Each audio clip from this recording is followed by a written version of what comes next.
you may have heard at least one of these voices. That would be the executive director of Crosswinds, which is a foundation for faith and culture, and who is also in charge of the Invisible Scars Project. You may have heard his voice recently on the show. I was not here, but Scott Beeson was guest hosting for me. We welcome Linwood Bragan, I pronounced it correctly, into the studio, along with Eugene Cuevas, whose name, Eugene, yours was the one I was worried about, and I got it But down, you got it. And I lost Linwood's. Eugene, Linwood, thank you for being in with us today. Thank you for having us, Matt. All right, give us a sense of what the Invisible Scars Project is, an overview, if you will. Well, Invisible Scars Project is set up to help our returning veterans in any active duty National Guard or reservists and their families understand the effects of post-traumatic stress disorder and moral injury. Two separate topics, but sometimes they mask one another or seem similar. All right, post-traumatic stress disorder, I think most of us understand or at least have a concept about. What is moral injury? Moral injury is the conflict that is set up between our soldiers that are now a volunteer force, so they're raised here under basically thou shalt not kill as their point of reference. Mm-hmm. But now you have your military duty, and when you properly execute that in war, bad things happen on the battlefield. And as much as 25 to 33% of our military forces in combat will come back with a conflict that sears in their soul because they've observed something or they've done something or just come along into a bad situation. When you're fighting people who hide behind women and children in hospitals and schools, when those non-combatants get killed, and then you go up there and you may look at someone that looks like little Timmy, your next door neighbor, mm-hmm. or your former teacher or Sunday school teacher, and they're dead. It creates a real conflict for them that some really struggle with for a long time period. You know, I spoke to an uncle. He wasn't actually my uncle, but we called him Uncle Louie. He served in the Vietnam War, and years and years later, he told me that the work. He reflected on something exactly like you're talking about. He said the worst thing he had to do was kill a child because the child had a weapon and the child was about to shoot him. And he said, I still think about that. And he actually said to me, and I still wonder if I did the right thing.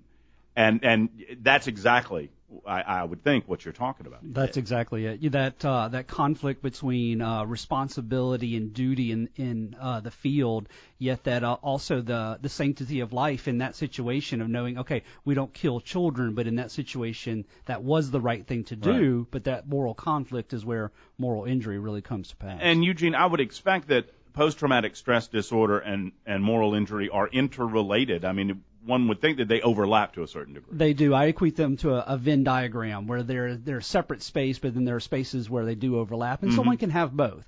The real key distinction between the two is that PTSD has more to do with a fear response, and moral injury has more to do with that questioning of right choices and did I do the right thing, or did what I do matter, or did the results turn out the way they should turn out. Mm-hmm. And I got to tell you, one of the reasons I was excited about having you two on, we talk a good game in America. We really do. I mean, and we talk about how much we support our military and how much we support the effort that they're doing over there, and how we love our boys and want to get our boys home safe. And oftentimes it's easy and convenient for us to just pretend like this isn't going on all around us with these men and women that have served dutifully coming home and having some of these issues. Well, and that's what the Invisible Scars Project is designed to do, is to help bring them all the way home, to bring them back from the tragedies that they've had to go through. Because, as Churchill said, they've stood in the dark on that wall to protect us from people who would do harmful things to us. So, in appreciation, we give these films out free of charge. We've sent them to 39 states and to 3 foreign countries. Invisible Scars is loved especially by family members because you've got your sister, brother, son, fathers come back in and they won't talk. They don't understand, and that film really lets them understand why they won't talk, what's going on. Yeah, and two things here. One, and Eugene, perhaps in your research in directing the film, you may be able to speak to this. It's not as if post-traumatic stress disorder is a new thing.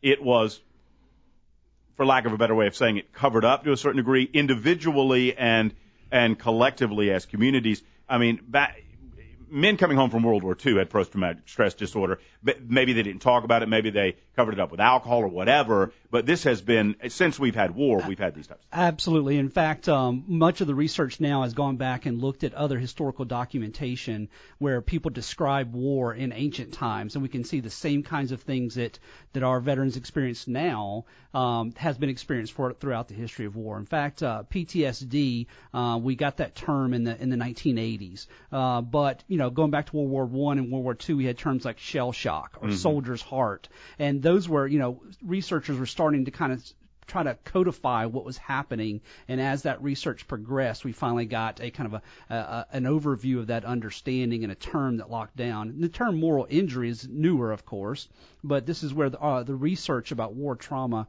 has continued, and then now researchers are starting to look at distinctions within that and how do we recognize what exactly is going on in each of those distinct situations. I would expect that even today we have not a problem, but maybe an issue with soldiers feeling like if they admit this to themselves, they're somehow less than. I mean, I'm reminded of the great movie Patton, the scene where he's screaming battle fatigue and he infamously slaps the soldier.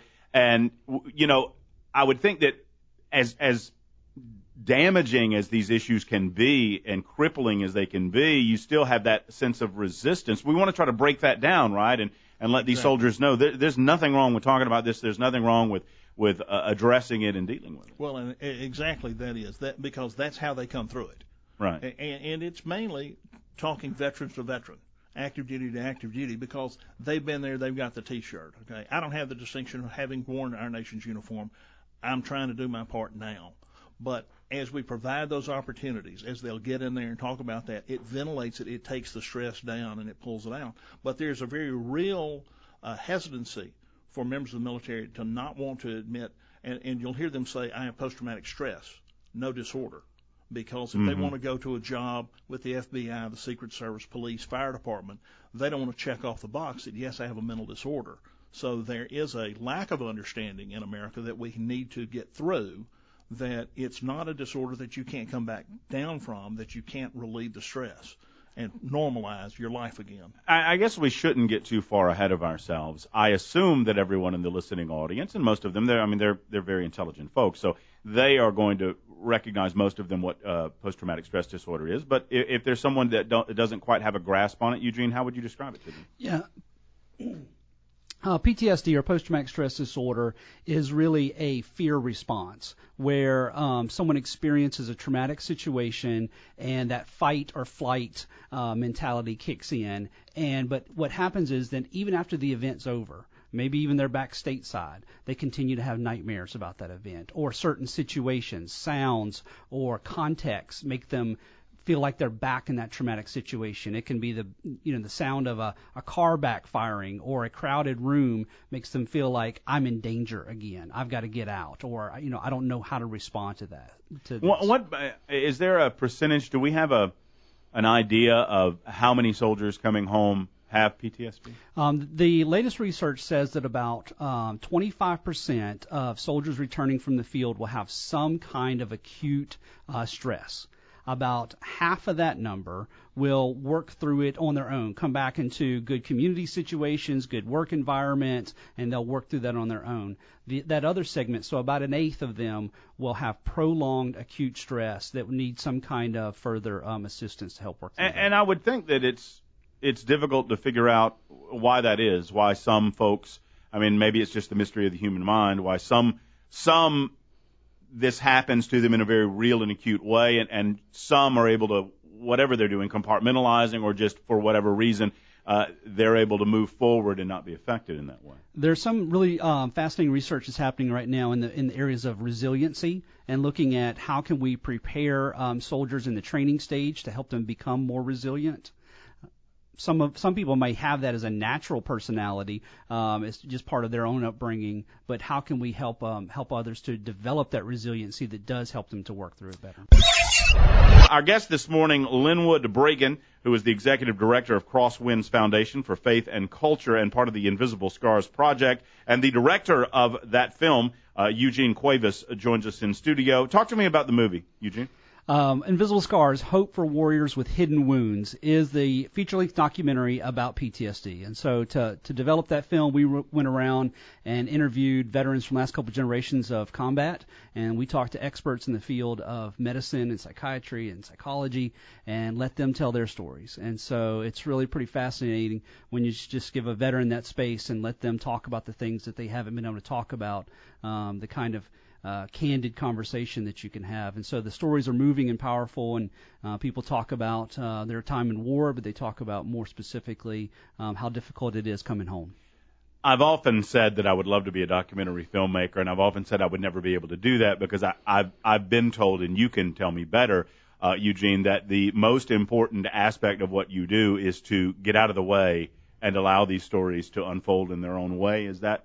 That's exactly right. It's completely different than making a traditional narrative film because, like you just said, you want to get out of the way and give people the space to tell their stories and listen without overly becoming emotional yourself to these very moving stories in the moment, but just letting people kind of, talk about their life and lay that out for you. And then the difficult process of later on in the editing of trying to go through and make sure that you represent those stories accurately. Is there one that comes to mind that particularly touched you? Sure. There's one young story that's one young veteran that's his story's archived in the film, and he talks about just being on gate guard duty in Iraq. And he said he was in a situation where they didn't expect to be in combat, but one night they were attacked.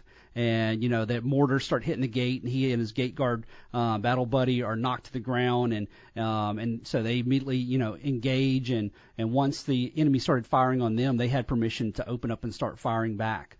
And he was okay with that. That's what he was trained for. That's what he was prepared for. But then he talks about the helicopters coming in and just seeing these guys, get shot down. And that experience just stuck with him. And it was a long time for him coming back of being able to process through that. And he has both PTSD and then I think also the symptoms of what we see as moral injury too, where he talks about just going through a park with his family and a pine cone fell out of a tree, and just the sound of that pine cone hitting startled him so much that he had this kind of moment of panic.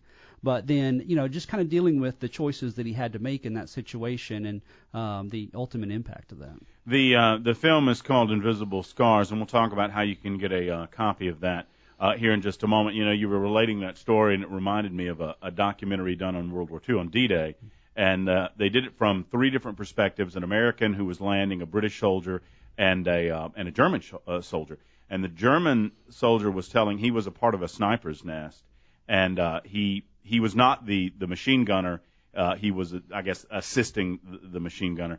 And he was talking about as the Americans were landing, and we forget this. It's an enemy combatants, right? And That's it's right. just a uniform. You tend to forget that there are human beings underneath there. And he said the German machine gunner was openly weeping and begging the Americans to stop landing because he was killing so many of them. That it was devastating to him, even as he was in the midst of doing his duty. And so I just can't imagine. I want to because I want to understand it, right? And that's, I guess, part of what the movie's all about. That is what it's about. And it's, it's not a political film. We're not trying to say what's right and wrong. What we're looking at is how can we help these guys work through the stigma of being a warrior and saying, warriors don't get hurt. And at that same veteran, he says, we're taught that you don't get sick. He says, you get hurt, rub dirt in it, keep moving. Right. And so how can we work through that stigma to say, okay, hey, you're a warrior, but sometimes we do get nicked up. And we can work through that. All right, only a couple of minutes left, Linwood. How would folks get their hands on Invisible Scars? Well, the easiest way to do that is you can go to our website, honoringthecode.com, and you can see how to get a hold of it there. Or you can call me, area code 205-327-8317. Do it if we one more don't pick time. up, that's leave a message, and I'll name, address, and what branch you're in. That's area code 205-327-8317, or you can just email me, Linwood, LINWOOD, and it's long, but put the words together, invisiblescarsproject.org. Linwood at invisiblescarsproject.org. And I'll tell you what, right now I'll make it convenient for folks because I've got 2 extra copies thanks to you. And if folks want to call 866-927-1070 and simply pick up a copy here at the radio station, the first 2 folks that ask for them can have those 2 copies. Now, we've got Honoring the Code We've got Honoring the Code, which is a new project. New correct? documentary. We're in post-production right now, and this film focuses strictly on moral injury. All right, so honoringthecode.com for more information about that. Would that That's be right. the place to go? That'll get everything. New trailers out. Eugene, Linwood, fascinating subject. I could spend all day on it, but we don't have all day. But we'll have you guys back once the Honoring the Code film comes out. We'll talk about that a little bit as well, okay? Matt, thanks for having us. It's my pleasure. There's Linwood Bragan, Executive Director of Crosswinds Foundation, and Eugene Cuevas, the director of the film Invisible Scars, and Honoring the Code. You got it. Yeah.